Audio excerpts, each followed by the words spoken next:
না অবশ্যই লাস্ট যে চ্যাম্পিয়ন্স ট্রফিটা আমরা খেলেছিলাম ভালো একটা মেমোরিজ ছিল। সেমিফাইনাল খেলেছিলাম, অবশ্যই এটা বাড়তি একটা অনুপ্রেরণা দিবে আমাদের। পাশাপাশি দেশের মানুষের এক্সপেকটেশন, পাশাপাশি ফ্যামিলির এক্সপেকটেশন, প্লেয়ারদের এক্সপেকটেশন তো আছেই। সো ওভারঅল আমরা যেভাবে প্রিপারেশন নিতে পেরেছি সোফার আলহামদুলিল্লাহ, বিশ্বাস করছি যে ভালো অবস্থানে যাওয়া সম্ভব। অবশ্যই খুব ইম্পর্টেন্ট প্লেয়ার দুইজনই। আমার মনে হয় এত বছর ধরে খেলছেন, লাস্ট চ্যাম্পিয়ন্স ট্রফিটাও খেলেছেন। সো অবশ্যই তাদের এক্সপিরিয়েন্সটা অনেক important. But as a captain আমি যে জিনিসটা সবসময় চিন্তা করি যে কোনো ইন্ডিভিজুয়াল প্লেয়ারের উপরে আমি ভরসা করতে চাই না। পুরো টিম হিসেবে যদি আমরা খেলতে পারি, যেদিন যেই প্লেয়ারটা ভালো খেলবো ও দায়িত্ব নিয়ে যেন খেলাটা জিতাই, অবশ্যই ওই আশাটাই প্রত্যেকটা প্লেয়ারের কাছ থেকে করি। এবং যে জিনিসটা আমি চাইবো রিয়াদ ভাই, মুশফিক ভাইয়ের কাছে, তাদের এক্সপিরিয়েন্সটা যেন প্রত্যেকটা প্লেয়ারের কাছে দেয়, এবং মাঠের ভিতরে স্পেশালি যখন খেলাটা চলবে তাদের ভিতরে যদি কোনো আইডিয়াস থাকে অবশ্যই যেন এটা ওই প্লেয়ারটাকে শেয়ার করে। তা আলহামদুলিল্লাহ আমার মনে হয় যে ম্যাচ খেলতে পারি নাই, এর ভিতরে পজিটিভ কিছু দিক ছিল, যেরকম আমি রেগুলারই এক্সট্রা ব্যাটিং করার সুযোগ পেয়েছি, কিভাবে আর একটু প্রিপেয়ার হইতে পারি। সো ওইখানে কোচেসরা হেল্প করেছেন, এবং পাশাপাশি আমার ফিটনেসটা নিয়েও আমি কাজ করতে পেরেছি। সো বিপিএলের ওই সময়টা আহ, খুব ভালো প্রিপারেশন নিতে পেরেছি। আশা করছি যে যদি সবকিছু ঠিকঠাক থাকে টুর্নামেন্টটা ভালো যাবে। আহ, প্র- প্রথমে যেটা বললেন যে লাস্ট ওয়ান ডে মেমোরিজটা আমার ভালো, লাস্ট ম্যাচে একটা ভালো ইনিংস খেলেছিলাম আফগানিস্তানের সাথে।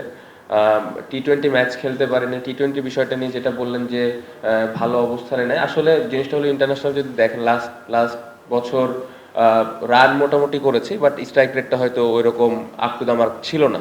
বাট ওভারঅল যদি রানের কথা বলেন, রান আমি মোটামুটি ভালো করেছি, বাট আমার ক্যাপাবিলিটি আমি বিশ্বাস করি যে এর থেকে আমি বেটার ব্যাটসম্যান। সো ওইটা নিয়ে আসলে ওই ফরম্যাটটা নিয়ে চিন্তা করছি না, ওয়ান ডে ফরম্যাটটা ভালো যাচ্ছে। অনেকদিন পরে ম্যাচ খেলবো, ম্যাচ প্রিপারেশনটা আসলে এখানে হচ্ছে।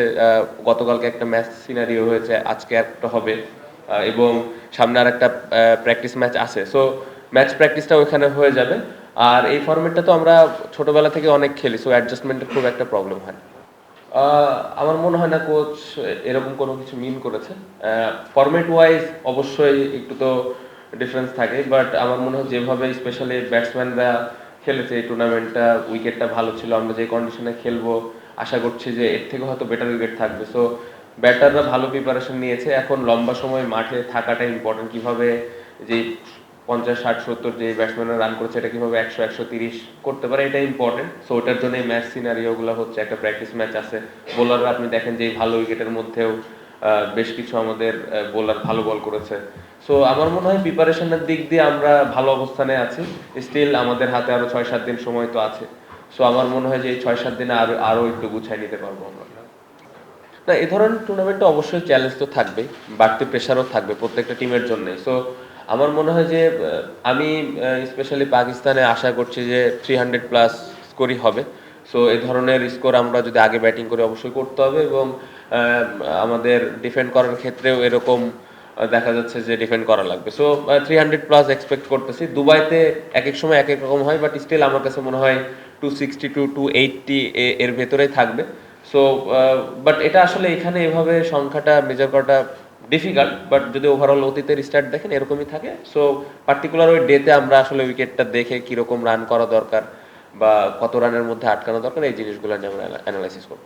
না আলহামদুলিল্লাহ, আমার আপনি প্রথমে যেটা বললেন রিশাদ খুব ইম্পর্টেন্ট একটা প্লেয়ার।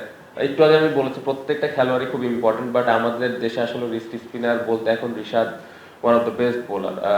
যদিও আমরা অনেক সময় স্ট্যাটে চলে যাই, বাট আমাদের হাতে ওইরকম কিন্তু অপশন নেই। বাট রিসেন্টলি ও টি-20 ফরম্যাটটা যেভাবে খেলছে, ইভেন এই বিপিএলও যদি দেখেন ও 2-3টা ম্যাচ আমার মনে হয় একাই জিতাইছে। খুবই ভালো বোলিং এবং পাশাপাশি ব্যাটিং আর ফিল্ডিংটা তো আমরা জানি। সো খুব ইম্পর্টেন্ট একটা প্লেয়ার। আমি খুবই খুশি বিপিএলও যেভাবে বোলিং এবং ব্যাটিং করেছে। আমি আরো বেশি কিছু এক্সপেক্ট করেছিলাম বিপিএল, বাট যতটুকু করেছে আমি আমি কোয়াইট হ্যাপি। রাহুলপিন্ডিতে খুব ভালো এক্সপিরিয়েন্স, আমাদের পাকিস্তানের সাথে টেস্ট আমরা জিতে আসলাম। সো ম্যাক্সিমাম ক্রিকেটার এখানে আছে, আমার মনে হয় 6-7টা ক্রিকেটার তো আছে। সো এই এক্সপিরিয়েন্সটা কাজে দিবে, এবং এই মেমোরিজগুলা অবশ্যই হেল্প করে মেন্টালি। বাট ওই দিনে আমাদের ভালো ক্রিকেট খেলাটা খুব ইম্পর্টেন্ট। সো আমি বিশ্বাস করি যে ওই দিন যদি আমরা ভালো ক্রিকেটটা খেলতে পারি যে কোনো টিমকে আমরা হারাইতে পারবো ইনশাআল্লাহ। না, প্রত্যেকটা টিমের প্রত্যেকটা ইন্ডিভিজুয়াল ক্রিকেটারই কিন্তু ক্যাপাবল একটা দলকে জিতানোর জন্য। অবশ্যই এর ভিতরে এক একটা দলে এক্স ফ্যাক্টর থাকে, অবশ্যই সে অনেক বড় বোলার, বাট আসলে এইভাবে ইন্ডিভিজুয়াল আমরা কোনো ধরনের কোনো প্ল্যান করতে চাই না। পুরা টিমের একটা প্ল্যান থাকে, কোন বোলারকে কিভাবে হ্যান্ডেল করবো বা কোন ব্যাটসম্যানকে কিভাবে আটকাবো, সো ওভারঅল একটা প্রপার টিম প্ল্যান থাকে।